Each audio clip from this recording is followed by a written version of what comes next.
Bom dia, Maria João, bom dia, ouvintes da Terra Nova, sejam bem-vindos a mais um Liberdade de Expressão aqui com os vossos politicamente incorretos. Ora, começamos este programa com um ponto prévio sobre aquela cadela que tinha morrido à porta do Carrefour no Brasil, a Manchinha.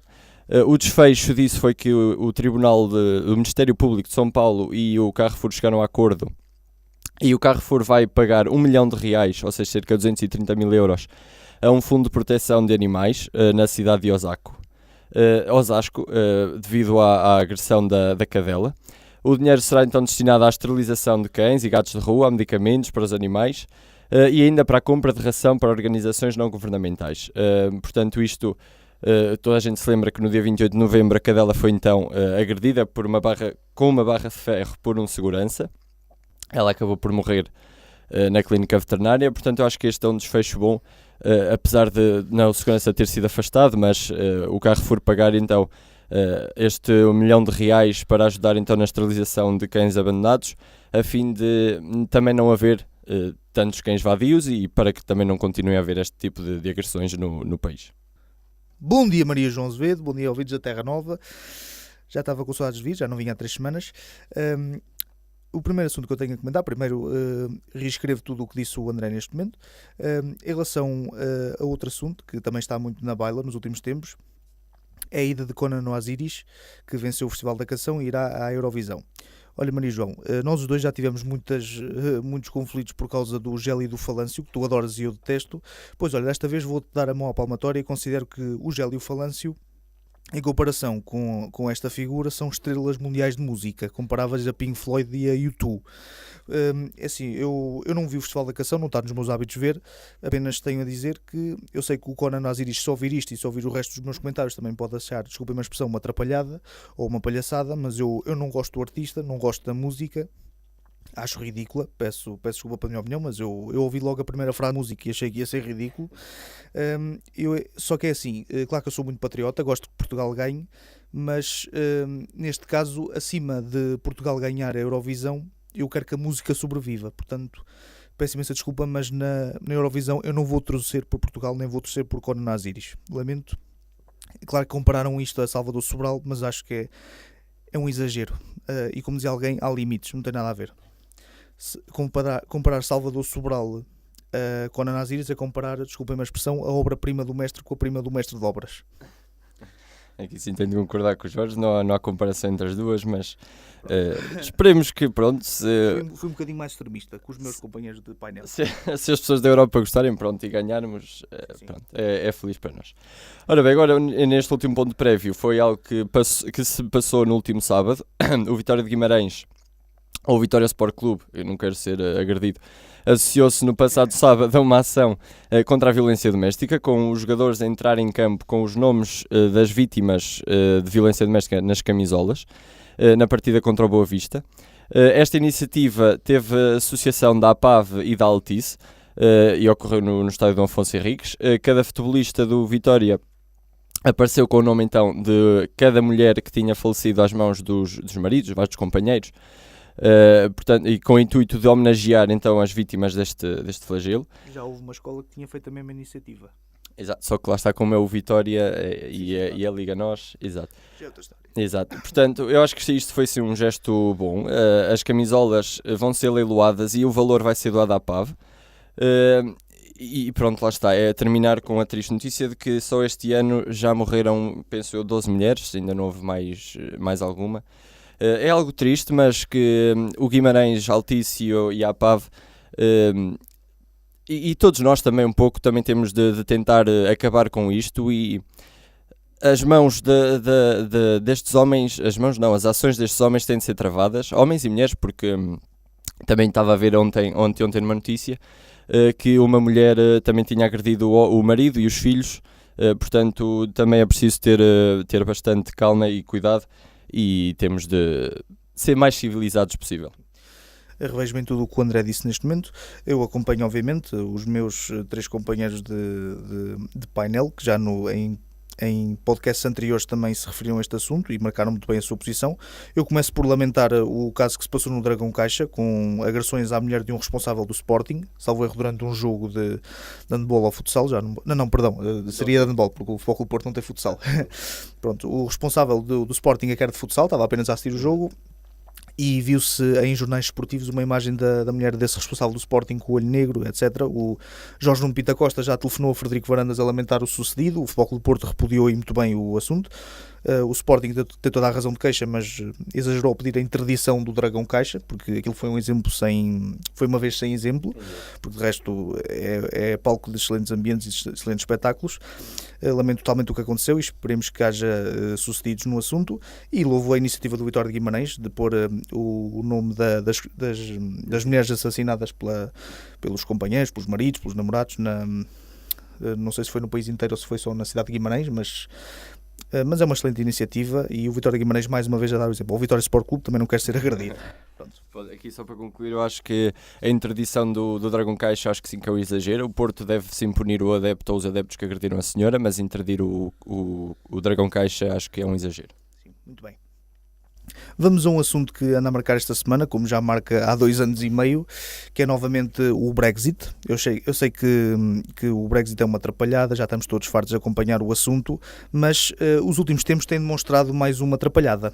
É que aqui o André gosta muito de cinema, ele com certeza deve-se lembrar daquela frase do Asterix, que era a dizer: estes gauleses estão doidos, ou são doidos. Pois olha, aqui apetece dizer que há qualquer coisa que não está muito bem no sistema político britânico. Porque é assim, a maioria dos ingleses votou para sair, e a maioria dos deputados é por ficar. Ou seja, há aqui um conflito de legitimidade muito forte. Isto em Portugal não tinha o mesmo impacto. Porquê? Porque, havendo este embate, logicamente que os ingleses que votaram no Brexit tendem a achar que há uma conspiração por parte das elites para desfazer o resultado do referendo. Mas a questão é que os deputados que estão no Parlamento, uma boa parte, ou a maioria mesmo, são eleitos por círculos uninominais, ou seja, não obedecem única e exclusivamente ao partido. Isto é a mesma coisa que, por exemplo, em Aveiro, um popular de Aveiro, querer que o Dr. António Costa seja governo e vota no Partido Socialista, mas ao mesmo tempo revê-se, por exemplo, no deputado Bruno Coimbra, do PSD, que o representa perfeitamente, e vota nele individualmente. É o mesmo género, só que em Portugal isso é inconstitucional, não existe. E, portanto, estas votações, ou seja, eles obedecem também aos eleitores, portanto, eles votam de acordo com os eleitores querem. Ou seja, são duas legitimidades muito fortes e que entram em colisão. Estas votações do acordo, que vai não vai, que esbarram em Bruxelas ou vice-versa, porque já tivemos acordos no Parlamento Britânico que esbarraram em Bruxelas e acordos em Bruxelas que esbarraram no Parlamento Britânico, tem uma consequência má para a Europa também, que ainda não vi mencionada. É que sem o acordo, a Europa não vai receber 45 mil milhões de euros, que é o acordo de divórcio para que o Reino Unido saia. Isto não é bom que não haja acordo nem para um lado nem para o outro. Por outro lado, o que tem acontecido recentemente é que o líder da oposição está a aproveitar politicamente este momento para apresentar uma moção de desconfiança ao governo da Theresa May, para haver eleições antecipadas. Mas aqui há 2 pontos que temos que salientar. É que há uma enorme diferença entre os deputados não quererem um acordo, ou quererem um acordo. Outra coisa é querer o Sr. Jeremy Corbyn como Primeiro-Ministro, e pelos vistos não querem, porque as últimas sondagens dão 41% a Theresa May e dão 35% ao Sr. Jeremy Corbyn. Isto é a mesma coisa que em Portugal o Dr. António Costa estar com problemas em gerir o Serviço Nacional de Saúde e o Dr. Rui Rio estar sempre a tirar isso à cara e querer ser ele próprio Primeiro-Ministro. Mas as sondagens dizem que também não querem, bem pelo contrário. E depois há uma atrapalhice também nos trabalhistas, porque eles querem, colaram-se à ideia do segundo referendo, mas eles afinal querem um referendo sobre o acordo da Theresa May que já esbarrou em Bruxelas, ou seja, é um referendo sobre um acordo que não existe.